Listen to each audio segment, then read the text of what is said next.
Oi, gente, tudo bem com vocês? Eu espero que estejam cheios de vontade de aprender hoje, até porque o tema do nosso vídeo hoje é solubilidade de compostos orgânicos. Olha que legal! E para a gente falar em solubilidades de compostos orgânicos, a primeira dica já vai aí logo de cara. A primeira dica é semelhante dissolve semelhante. Mas o que isso significa? Significa o seguinte, que substâncias polares dissolvem substâncias polares, assim como substâncias apolares dissolvem substâncias apolares. Mas aí você pode me perguntar, o que são substâncias polares e apolares? Veja só. Nesse caso, a gente vai fazer a análise hoje de algumas substâncias, mas calma, segura um pouquinho da ansiedade, porque assim, se você ainda tem bastante dificuldade, eu aconselho que você assista o vídeo que eu deixei no link, que também fala um pouquinho sobre esse assunto e, na verdade, é um tema de extrema importância, porque a polaridade e, consequentemente, as forças intermoleculares que atuam em compostos orgânicos é o que determinam suas propriedades, como temperatura de ebulição, viscosidade, e inclusive a solubilidade. Então, gente, esse é um assunto de extrema importância em provas, em laboratório, na vida profissional. Então, vamos aprender juntinhos, beleza? Olha só, vamos fazer uma análise então de alguns compostos orgânicos. Segue o vídeo aí. Aqui a gente tem um exercício, então, que relaciona forças intermoleculares com a solubilidade das substâncias. Ele diz o seguinte, em um terreno pertencente a uma distribuidora de combustíveis, o solo está contaminado com aditivos da gasolina localizados ao lado. Então aqui nós temos 4 aditivos da gasolina e estão representados aqui ao lado.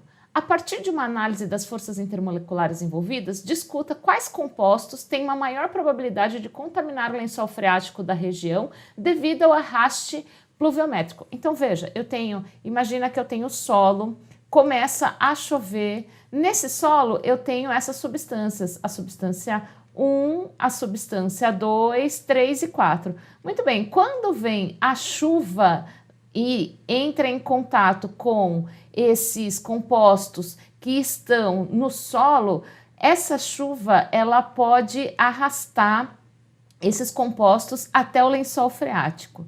Aquele que tem maior probabilidade de contaminar o lençol freático é aquele mais solúvel em água, aqueles que são solúveis em água, certo? Por que aqueles que são solúveis em água? Porque se com a chuva ele entra em contato com esses compostos, solubilizando ou dissolvendo esses compostos, eles vão ser arrastados e vão contaminar o lençol freático. Então, o que eu preciso? Eu preciso analisar essas estruturas para saber aquilo que será solúvel em água. Por quê? Porque aí ele será arrastado. Vamos analisar, então, composto por composto aqui. Veja só.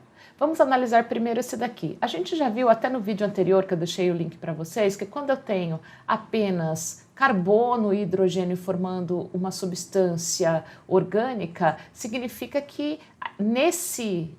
nessa substância só age forças do tipo dipolo induzido, ou seja, é uma substância apolar. Mas aí você vai me falar, tudo bem, até essa parte da molécula nós só temos carbono e hidrogênio. Porém, aqui a gente tem um oxigênio. Então, como que isso vai funcionar? Apesar da molécula estar representada dessa forma, na verdade, eu tenho um oxigênio com carbono aqui e outro carbono aqui. O que acontece? O oxigênio é mais eletronegativo. Ele atrai o elétron com mais força. Porém, a resultante aqui, vai ser igual a zero. Então, a resultante que a gente fala, a resultante entre os vetores de força, de atração aqui, vai ser igual a zero. Isso quer dizer que essa molécula, como só tem carbono e hidrogênio e esse oxigênio, onde a resultante da força aqui vai ser igual a zero, então essa molécula será apolar. A única força de atração, a força intermolecular que age nela é do tipo dipolo induzido, dipolo induzido. Já essa outra molécula aqui, nós temos carbono e hidrogênio para um lado, carbono e hidrogênio para a parte de baixo aqui.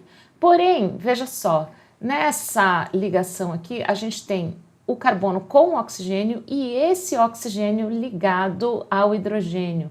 Então, primeiro, né, que se a gente for pensar que eu tenho carbono, o oxigênio e o outro hidrogênio, então aqui nem tem como a resultante ser igual a zero. Mas, além disso, o que a gente tem? A gente tem um oxigênio ligado ao hidrogênio. Então, aqui, lembra que, se você não lembra disso, é só assistir o nosso vídeo que está na descrição, mas veja, quando eu tenho o hidrogênio ligado com o oxigênio, com o flúor ou com o nitrogênio, significa que eu tenho uma força intermolecular atuando do tipo ligação de hidrogênio.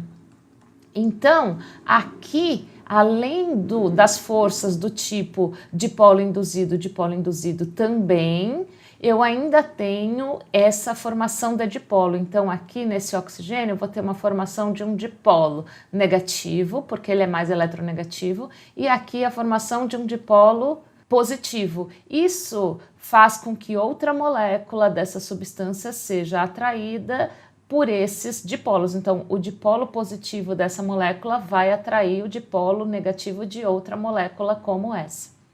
Então, nesse caso, eu tenho a força do tipo, força intermolecular do tipo ligação de hidrogênio e a força molecular do tipo dipolo induzido. Então, essa molécula aqui é uma molécula polar.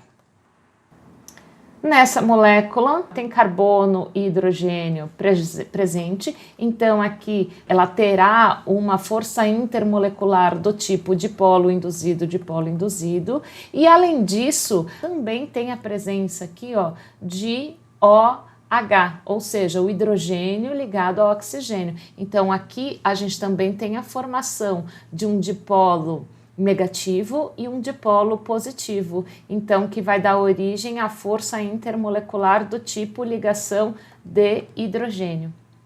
Então, se eu tenho formação de dipolo resultante, significa que aqui, ó, vai ser uma molécula polar. E aí, gente? Aprendendo? Conseguindo compreender? Ó, não dorme não, hein? Acorda aí, desperta aí, presta atenção que o vídeo já tá acabando, fica tranquilo, tá bom? E olha, não esquece, se você tá curtindo e tá aprendendo, não esquece de dar um like, se inscrever no canal, ativar o sininho da notificação para ficar sabendo dos próximos vídeos, porque virão muitos vídeos por aí, gente. E compartilhe com os amigos, porque quanto mais cresce esse canal, mais a gente consegue colocar material para vocês. Então, bora seguir o vídeo e terminar essa análise desses compostos orgânicos? Vamos lá, gente, ó, presta atenção, concentra que tá acabando. Vamos lá, gente. Já nesse caso aqui, ó, é exatamente como a primeira molécula. Ela é um pouquinho menor também do que a primeira, né? Mas aqui eu tenho carbono e hidrogênio. Aqui eu tenho oxigênio, só que eu tenho oxigênio para um lado e carbono para o outro lado. Então aqui eu vou ter uma resultante igual a zero, então também será uma molécula apolar. Eu não vou ter aqui a formação de um dipolo resultante. Então, eu vou ter uma molécula apolar e a força intermolecular que vai atuar nessa molécula é do tipo dipolo induzido. Mas a gente analisou todas as moléculas, agora a gente também sabe, porque a gente já aprendeu nesse vídeo, que semelhante dissolve semelhante. Então, se eu estou falando de arraste por chuva, né? Então, eu preciso analisar o quê? Como é o comportamento da água, para ver se ele vai se assemelhar a uma molécula apolar ou vai se assemelhar a uma molécula polar. Então, veja só, quando eu faço a análise da geometria, né, e quando eu determino a estrutura de Lewis da água, você vai chegar numa estrutura e, consequentemente, numa geometria angular. Nesse caso, como ele tem uma geometria angular, o que vai acontecer? O oxigênio ele é mais eletronegativo, então ele vai atrair o elétron com mais força, vai formar um dipolo negativo e aqui um dipolo positivo. Porém, como ele tem aqui uma geometria angular, os vetores aqui não se anulam, então aqui, ó, a resultante vai ser diferente de zero. Então a água ela é uma substância polar. Então, só para a gente concluir e organizar aqui, como a água é polar, então, devido aqui à formação dos dipolos, significa que aqui não será solúvel em água. Já no caso da substância de número 2, polar, então ela é, até por conta das ligações de hidrogênio, tem até o mesmo tipo de força intermolecular, então ela é solúvel em água. A molécula de número 3 é a mesma coisa, polar, até porque também possui a mesma força intermolecular que a água, então ela é solúvel em água. No caso da molécula de número 4, é considerada uma molécula apolar. Se ela é apolar, ela não será solúvel em água, pois a água é uma substância polar.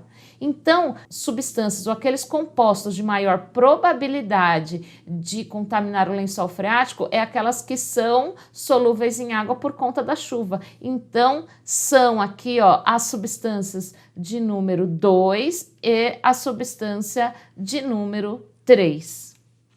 Gente, esse foi o tema do nosso vídeo de hoje. Eu espero que vocês tenham gostado de coração, espero que esteja ajudando vocês, ok?